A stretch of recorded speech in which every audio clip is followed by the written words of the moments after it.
സുഹൃത്തുക്കളെ, ഈ നിമിഷം നിങ്ങൾ എവിടെയാണെന്ന് ഞാൻ ചോദിക്കുന്നില്ല. പക്ഷേ, നിങ്ങൾ എവിടേക്ക് പോകുന്നു എന്നതാണ് പ്രധാനം.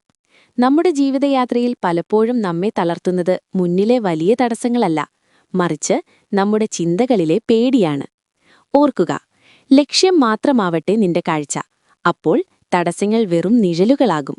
ഒരമ്പെയ്ത്തുകാരൻ അവന്റെ ലക്ഷ്യത്തിന്റെ കേന്ദ്രബിന്ദുവിൽ മാത്രം കണ്ണുറപ്പിക്കുന്നതുപോലെ നിങ്ങളുടെ സ്വപ്നങ്ങളിൽ മാത്രം ശ്രദ്ധ കേന്ദ്രീകരിക്കുക.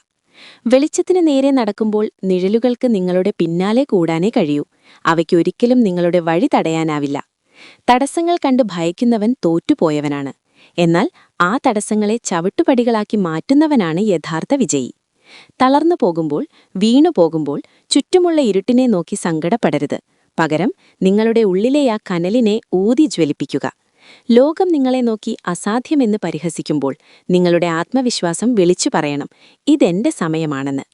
ഓരോ തടസ്സവും നിങ്ങളെ തകർക്കാനല്ല, മറിച്ച് നിങ്ങളെ കൂടുതൽ കരുത്തനാക്കി മാറ്റാനാണ് വരുന്നത്. മുന്നോട്ടു നോക്കൂ, ആ ലക്ഷ്യത്തിലേക്ക് മാത്രം നോക്കൂ. നിഴലുകളെ ഭയക്കാതെ സൂര്യനെപ്പോലെ ജ്വലിക്കൂ. ഓർക്കുക, നിങ്ങളെ തോൽപ്പിക്കാൻ ഈ ലോകത്ത് ആർക്കും കഴിയില്ല, നിങ്ങൾ തന്നെ തോറ്റുകൊടുക്കാത്തിടത്തോളം കാലം. എഴുന്നേൽക്കൂ, പൊരുതൂ, വിജയിക്കൂ.